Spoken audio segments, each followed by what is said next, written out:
कार्यक्रम खास खबर खास नजर में आपका स्वागत। मैं हूं आपके साथ पारुल। कार्यक्रम की शुरुआत करेंगे दिन भर की 4 बड़ी खबरों के साथ, जिन पर हमारी खास नजर रहने वाली है। सबसे पहले जेपीसी रिपोर्ट की बात करेंगे। संसद में वक्फ संशोधित बिल पर जेपीसी रिपोर्ट पेश करने को लेकर हंगामा हुआ है। राज्यसभा और लोकसभा दोनों सदनों में विपक्ष ने इस रिपोर्ट पर आपत्ति जताई है। वहीं मध्य प्रदेश की बात करें तो मध्य प्रदेश के आगर मालवा में एक नायब तहसीलदार को डिमोशन कर पटवारी बना दिया गया। मुख्यमंत्री विष्णुदेव साय ने अपने कैबिनेट मंत्री और विधायकों के साथ महाकुंभ में डुबकी लगाई। चौथी और आखिरी खबर में बात होगी ग्वालियर की, जहां स्कूल बस के इंतजार में खड़े 6 साल के मासूम का उसकी मां की आंखों के सामने बाइक सवार बदमाश अपहरण करके ले गए।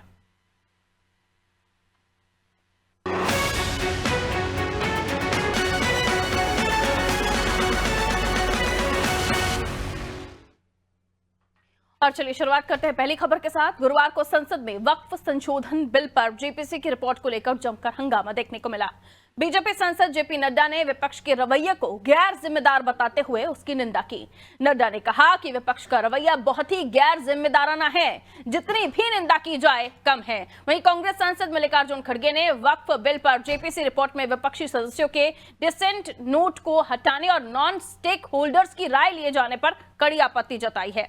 उन्होंने कहा, रिपोर्ट में अनेक सदस्यों ने अपना डिसेंट नोट दिया है, वो नोट देने के बावजूद भी प्रोसीडिंग से निकालना और सिर्फ मेजॉरिटी मेंबर्स के व्यूज को रखना अलोकतांत्रिक है। वहीं इस पर बीजेपी सांसदों ने तय नियमों का हवाला देते हुए रिपोर्ट को सही करार दिया। विपक्षी दलों के आरोपों को सिरे से खारिज कर दिया है, जिस बीच सदन की कार्रवाई हंगामे की भेंट चढ़ गई। गुरुवार को लोकसभा और राज्यसभा दोनों सदनों में वक्फ बोर्ड से जुड़ी जेपीसी की रिपोर्ट को सदन के पटल पर रखा गया, जिसके बाद दोनों सदनों में पक्ष विपक्ष में जमकर हंगामा देखने को मिला। विपक्ष ने जिस तरीके की भूमिका अदा की है वो बहुत ही गैर जिम्मेदाराना है, इररिस्पॉन्सिबल है और इसकी जितनी भी निंदा की जाए वो कम है। इतने लोग पार्लियामेंट में जो भी डिसेंट नोट दिए हैं, क्या उसमें कोई एक पढ़ा लिखा नहीं है, कोई जानता नहीं है और वक्फ बोर्ड एक्ट को कोई पढ़ा नहीं है? मेरे को बड़ा ताजुब लग रहा है। अरे आपको अगर कुछ करना भी है तो आप डिसेंट नोट के व्यूज को प्रिंट करके या अपने रिपोर्ट में डाल के बोलना चाहिए, उसके बजाय उसको डिलीट करके अगर कोई रिपोर्ट होती है मैं उसको कंडेम करता हूं और ऐसे फर्जी रिपोर्ट को हम कभी नहीं मानेंगे, सदन कभी नहीं मानेगा।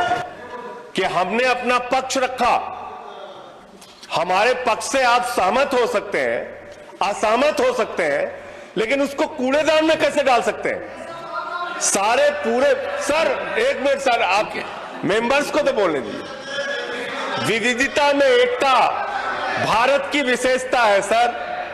अलग अलग धर्म के लोगों को अपनी धार्मिक मान्यताओं के हिसाब से पूजा अर्चना उपासना करने की छूट है।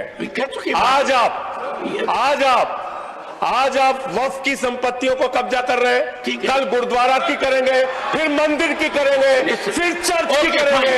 हिंदुस्तान में If in the opinion of the chairman the committee of minute of dissent contains word, phrases or expression which are unparliamentary, irrelevant or otherwise inappropriate, he may order such word, phrases or expression to be expunged from the minutes of dissent.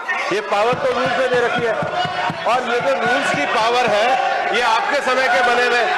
Sir जब rules के अंदर power है उसके बाद जो report है, report part of house है, जब रिपोर्ट यहाँ पर आए तो ये चर्चा कर सकते हैं, पर ये नहीं कह सकते कि जो पार्लियामेंट के चेयरमैन ने पावर का इस्तेमाल किया वो गलत तरीके से किया। वो जो रूल्स की पावर है, इनएप्रोप्रिएट ही में बी एनीथिंग, उनका अपना रीजन है, उनको हमने पावर दी है और इसलिए जो विपक्ष के द्वारा विषय उठाया जा रहा है ये पूरी तरीके से गलत है, तथ्यहीन है।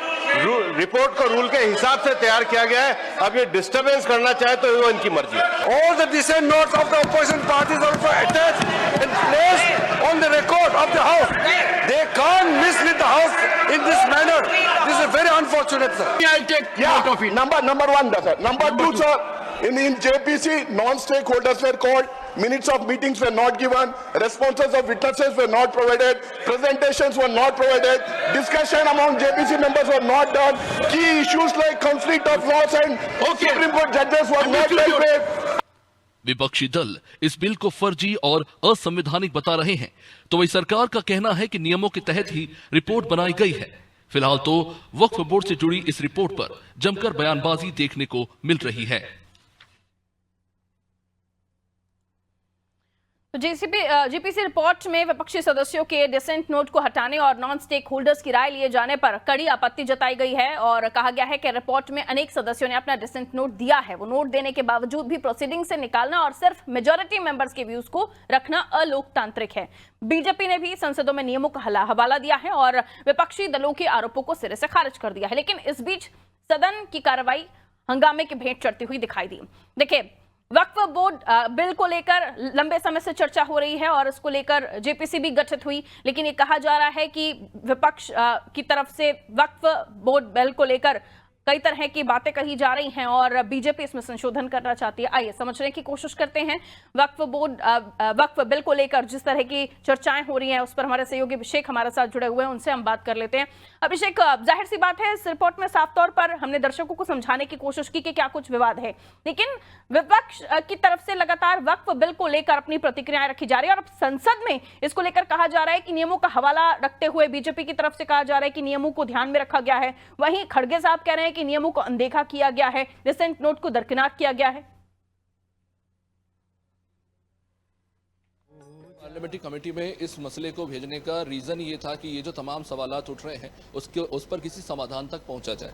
जगदम्बिका पाल जी की अध्यक्षता में बनाई गई जॉइंट पार्लियामेंट्री कमेटी में जब इस मसले को लेकर कुल 44 संशोधन जो है वक्फ से जुड़े हुए संदर्भ में पेश किए गए थे और इस बिल को बाद में जेपीसी के पास भेज दिया गया ताकि इसकी स्क्रूटनी हो सके। अब इस मसले को लेकर जो सबसे बड़ा टकराव है वो इस बात को लेकर है कि जेपीसी के जो तय नियम और प्रणाली है उसका पालन नहीं हुआ। जैसा कि आरोप लगाया गया विपक्षी दलों के द्वारा कि मिनट्स ऑफ मीटिंग नहीं बताई गई, पहले से इन्फॉर्म नहीं किया गया, जिन मुद्दों पर बात होनी चाहिए तो उनको लेकर सीधी जानकारी नहीं देगी, तमाम तरह के अलग अलग बयान दिए गए। अगर हम आंकड़ों के हिसाब से देखें तो 44 संशोधनों को लेकर कुल चर्चा हुई थी और इस पर कुल 16 जो वोट हैं जेपीसी रिपोर्ट के समर्थन में पड़े थे और 11 वोट जो थे वो इसके खिलाफत में पड़े थे। अब जो बात हो रही है कि जो खिलाफत की गई यानी कि जो ऐसे जिन मसलों को लेकर खिलाफत की गई थी विपक्षी दलों के द्वारा, उसको लेकर ये कहा जा रहा है कि उन मुद्दों को, उन पहलुओं को जो है रिपोर्ट में से दरकिनार कर दिया गया। जो एनेक्स्चर जो जेपीसी रिपोर्ट के साथ था उसमें से इसे हटा दिया गया और कहीं ना कहीं बिना जानकारी दिए गए इन्हें मॉडिफाई किया गया, जिसका आरोप विपक्ष लगा रही है।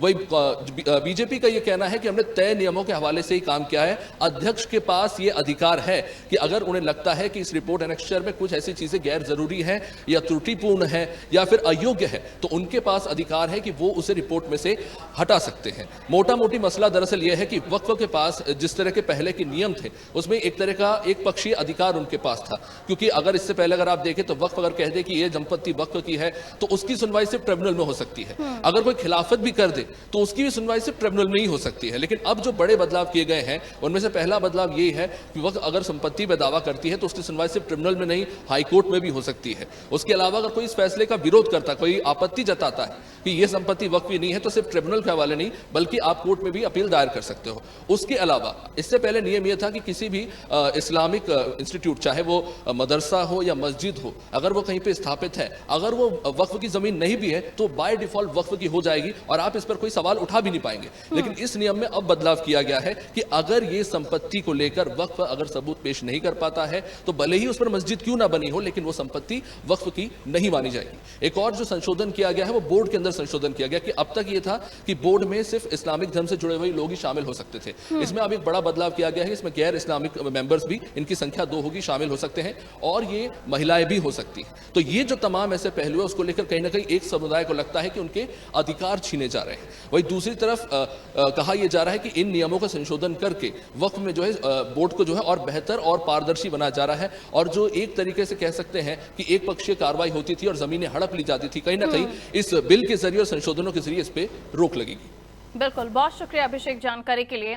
तो देखिए, इस वक्फ बिल को लेकर बहुत लंबे समय से चर्चाएं होती रही हैं और ये भी कहा गया कि वक्फ को बहुत ही ज्यादा जो अधिकार दिए गए वो राजीव जी के समय पर, राजीव गांधी जी के समय पर दिए गए थे, कांग्रेस शासनकाल में दिए गए थे।